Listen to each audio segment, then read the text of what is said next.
আসসালামু আলাইকুম। Crack point for MRCB part 1 unlock 5 granted marks. আজকের টপিকস হচ্ছে নিউমোনিয়া। আমি আছি ডক্টর মোহাম্মদ মাহমুদ রহমান চৌধুরী,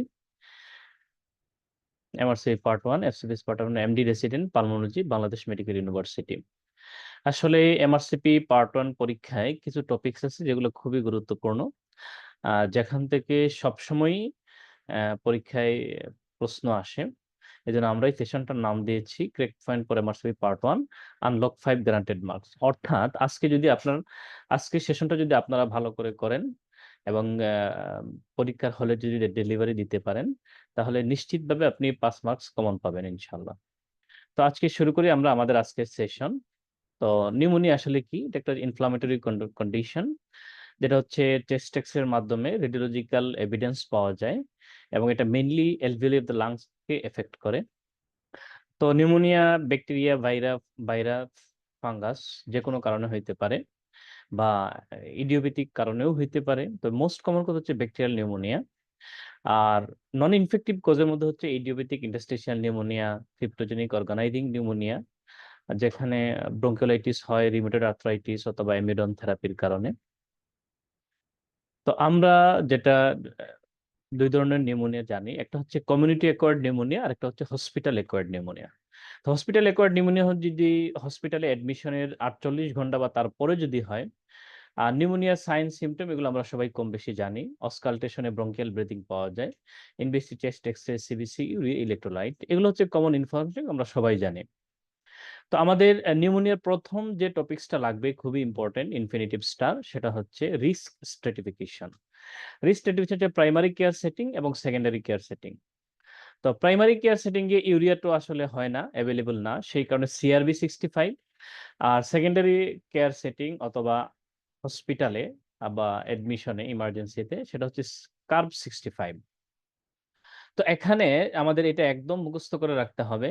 সি মানে হচ্ছে কনফিউশন, যেটা মেন্টাল টেস্ট স্কোর যদি 8 এর কম হয় অথবা সমান, রেসপিরেটরি রেট যদি 30 এর সমান অথবা বেশি, ব্লাড প্রেশার যেকোনো একটা, এন্ড অর মানে হয় দুইটাই হইলেও 1 পয়েন্ট পাবেন, যেকোনো একটা হইলেও 1 পয়েন্ট পাবেন। 90 60 এইজ হচ্ছে 65। তো সেই ক্ষেত্রে আমাদের ক্লিনিক্যাল জাজমেন্টের উপর ডিপেন্ড করবে আমরা কি হসপিটালে অ্যাডমিশন করব নাকি বাসায় পাঠিয়ে দিব। তো যদি সিআরবি 65 যদি 0 হয় তাহলে আমরা বাসায় দিয়ে পাঠিয়ে দিব। যদি 1 or 2 হয় তাহলে আমরা হসপিটালে অ্যাসেসমেন্ট করব, হসপিটালে কিছু সময় রেখে। আর যদি 3 or 4 হয় তাহলে হচ্ছে হাই রিস্ক। আর অ্যান্টিবায়োটিক দিব কিনা এটার জন্য সাধারণত সিআরপি দিয়ে আমরা ইভালুয়েট করতে পারি, যদিও এটা সবসময় এভেইলেবল হয় না। যদি সিআরপি 20 এর চেয়ে কম হয় তাহলে অ্যান্টিবায়োটিকের কোনো প্রয়োজন নাই। যদি 20 থেকে 100 হয় তাহলে আমরা ওয়েট করতে পারি অ্যান্টিবায়োটিকের জন্য, কালচার সেনসিটিভিটি অথবা এটা। আর যদি সিআরপি 100 এর চেয়ে বেশি হয় তাহলে ইমিডিয়েটলি আমাদের অ্যান্টিবায়োটিক শুরু করতে হবে। এখন হচ্ছে যদি ব্লাড ইউরিয়া লেভেল করা যায়, যদি ব্লাড ইউরিয়া লেভেল করা যায় তাহলে সেটা একটা এক্সট্রা ক্রাইটেরিয়া হবে urea more than 7 millimole per litre. তো সেই ক্ষেত্রে যদি কার্ব 65 সাধারণত সিআরবির সাথে 1 যোগ করলেই, ওখানে ছিল 0, এখানে 0 অথবা 1, মানে বাড়িতে ট্রিটমেন্ট। যদি 2 or more, ওখানে 1 or 2 ছিল, এখানে 2 or more, সেটা হসপিটাল অ্যাসেসমেন্ট। আর যদি এখানে একটু ব্যতিক্রম আছে, যদি 3 or more হয় তাহলে আমরা ইনটেনসিভ কেয়ার অ্যাসেসমেন্ট, অর্থাৎ পেশেন্টের আইসিইউ লাগবে কিনা সেটা অ্যাসেসমেন্ট করতে হবে। তো সেই ক্ষেত্রে যদি আমাদের লো সিভিরিটি নিউমোনিয়া হয় তাহলে অ্যামক্সিসিলিন ফার্স্ট লাইন, যদি অ্যামক্সিসিলিন না দেওয়া যায় তাহলে মেক্রোলাইড অথবা টেট্রাসাইক্লিন। আর যদি মডারেট এন্ড হাই সিভিরিটি হয় তাহলে আমরা ডুয়াল অ্যান্টিবায়োটিক দিতে হবে, একটা অ্যামক্সিসিলিন সাথে একটা মেক্রোলাইড, 7 থেকে 10 দিন কোর্স দিতে হবে। আর যদি হাই সিভিরিটি কমিউনিকেট নিউমোনিয়া হয় তাহলে সেক্ষেত্রে আমরা অ্যাকোয়ামক্সিক্লেভ, সেফট্রিয়াক্সোন অথবা পিপারাসিলিন উইথ টেজোবেক্টাম সাথে একটা মেক্রোলাইড ব্যবহার করতে পারি। তো এখন আমাদের মানে এসবি এর জন্য, যেটা এমআরসিবি পার্ট 1 এর জন্য খুবই গুরুত্বপূর্ণ যে বিষয়গুলা, যে অনেক সময় একটা বিশাল সিনারিও দেয়া থাকে। মোস্টলি এই কোয়েশ্চেন গুলোই পরীক্ষায় আসে, যে বিশাল সিনারিও দেয়া থাকে, অর্গানিজমটা আপনাকে জানতে হবে। অর্গানিজম কেন জানতে হবে? কারণ অ্যান্টিবায়োটিক চয়েসের জন্য অর্গানিজম গুরুত্বপূর্ণ ভূমিকা পালন করে। একেক অ্যান্টিবায়োটিকের জন্য একেক অর্গানিজমের জন্য একেক অ্যান্টিবায়োটিক ভালো কাজ করে। যেমন স্ট্রেপ্টোকোকাস নিউমোনিয়াটা ওভারঅল মোস্ট কমন, এখানে হাই ফিভার, টিপিক্যাল নিউমোনিয়া থাকে, পেশেন্টে হার্পিস লেবিয়ালিস থাকে এবং এটার জন্য আমাদের ভ্যাকসিন অ্যাভেইলেবল। তো এখন হচ্ছে টিপিক্যাল এবং অ্যাটিপিক্যাল নিউমোনিয়া। এই ২ টা জিনিস আমাদের জানতে হবে। টিপিক্যাল নিউমোনিয়া সাধারণত হাই ফিভার, প্রোডাক্টিভ কফ, রেপিড অনসেট, চেস্ট এভিডেন্স পাওয়া যায়। সাধারণত ব্যাকটেরিয়া দ্বারা টিপিক্যাল নিউমোনিয়া হয়। আর অ্যাটিপিক্যাল নিউমোনিয়া ব্যাকটেরিয়ার মধ্যে ৩ টা জিনিস, একটা হচ্ছে CML মানে ক্লেমাইডিয়া, মাইকোপ্লাজমা, লিজিওনেলা। তো অ্যাটিপিক্যাল নিউমোনিয়া সাধারণত ড্রাই কফ, চেস্ট এভিডেন্স ওরকম বোঝা যায় না, লো গ্রেড ফিভার। এই বিষয়গুলো অ্যাটিপিক্যাল নিউমোনিয়াতে বেশি থাকে। সাধারণত ডিজিজড লাং অথবা COPD পেশেন্টদের বেশি হয়, হিমোফাইলাস ইনফ্লুয়েঞ্জা। তো এগুলো একদম মুখস্থ করে নিতে হবে আমাদের। তারপরে হচ্ছে সবচেয়ে খারাপ, মোস্ট ডেঞ্জারাস এবং হাই মর্টালিটি হচ্ছে আমাদের স্টেফাইলোকোকাস অরিয়াস। এটা সাধারণত পোস্ট ভাইরাল, মানে পেশেন্টের কিছুদিন আগে একটা ফ্লু ছিল অথবা চিকেন পক্স ছিল, তারপরে স্টেফাইলোকোকাস অরিয়াস হইছে। তো সেখানে কেভিটারি লাং লেশন পাওয়া যায়। তো কেভিটারি লাং লেশন আর কোথায় পাওয়া যায়? কেভিটারি লাং লেশন সিউডোমোনাসে পাওয়া যায়, ক্লেবশিয়েলাতে পাওয়া যায়। তো স্টেফাইলোকোকাস অরিয়াসটা খুবই খারাপ একটা অর্গানিজম। এটা হচ্ছে আমরা জানি স্কিনের একটা নরমাল ফ্লোরা। তারপরে যদি এটা মানে কিছু কন্ডিশনে স্টেফাইলোকোকাস অরিয়াসটা most common. These conditions are boil, bullous impetigo, osteomyelitis, অ্যাডাল্টের সেপ্টিক আর্থ্রাইটিস, সেক্সুয়ালি অ্যাক্টিভের জন্য আমরা জানি নিশেরিয়া গনোরি। আর অ্যাডাল্টের জন্য সেপ্টিক আর্থ্রাইটিস এর মোস্ট কমন কজ হচ্ছে স্টেফাইলোকোকাস অরিয়াস। এগুলো আমাদের একদম মুখস্থ করে ফেলতে হবে।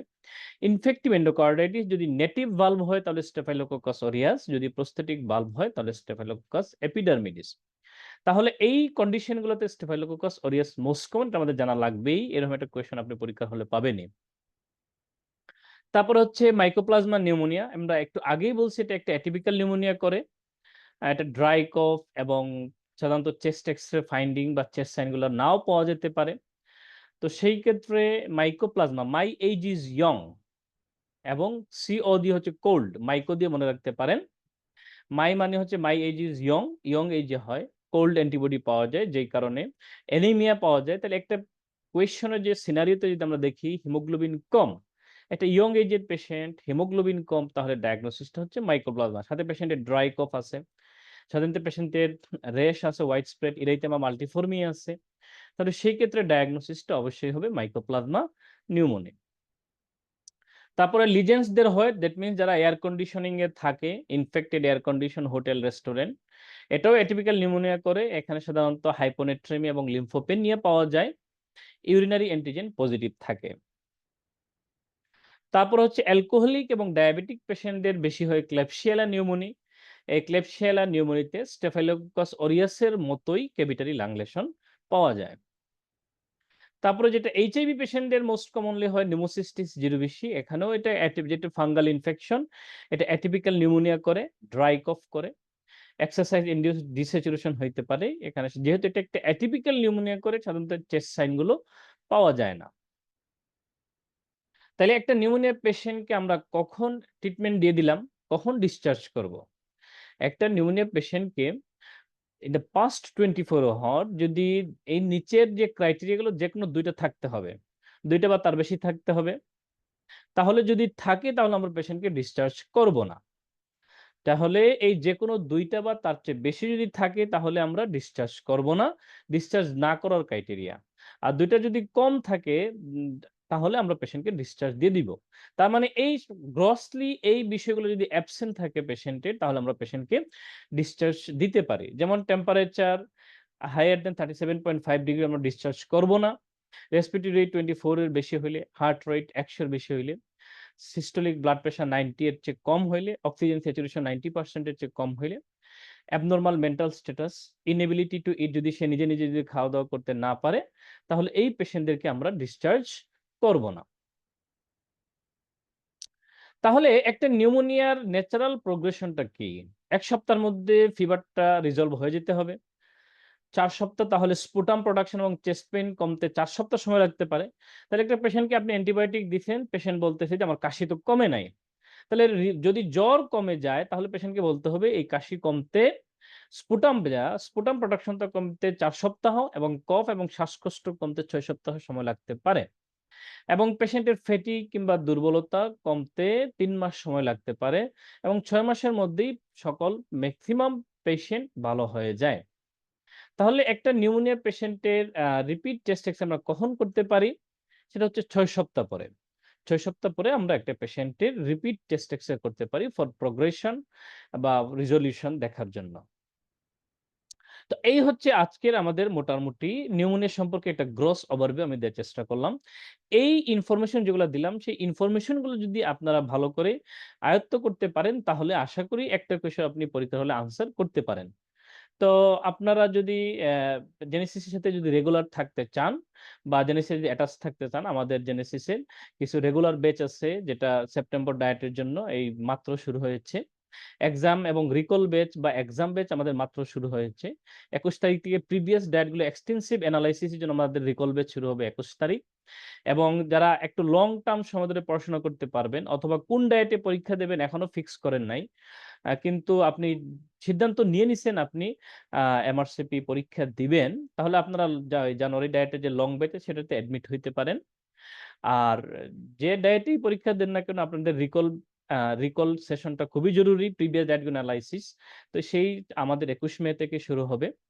এবং সবচেয়ে বেশি আশান্বিত আশা আশা মানে সবচেয়ে বেশি সুখবর যেটা, আশান্বিত হওয়ার বিষয় যেটা, আমাদের জেনেসিস এমআরসি পার্ট 1 এর জন্য এক ঝাঁক তরুণ মেধাবী মেন্টর প্যানেল রয়েছেন। সবাই এক্সপার্ট এবং হাইলি এক্সপেরিয়েন্সড।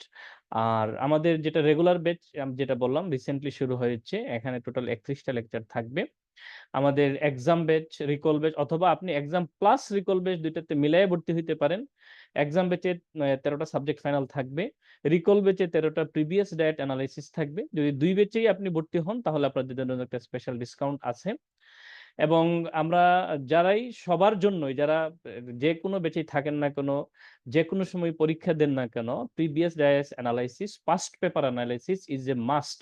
এটা আপনাকে করতেই হবে। সুতরাং এই বেসটা আপনাদের জন্য একটা প্রাণভোমরা এবং এই বেসটা আপনার জন্য খুবই জরুরি সবার জন্যই। যারাই পরীক্ষা দিবেন, এই বেসটা কোন অবস্থাতেই মিস করা যাবে না। যেটা হচ্ছে এমআরসিপি পার্ট 1 রিকল ব্যাচ।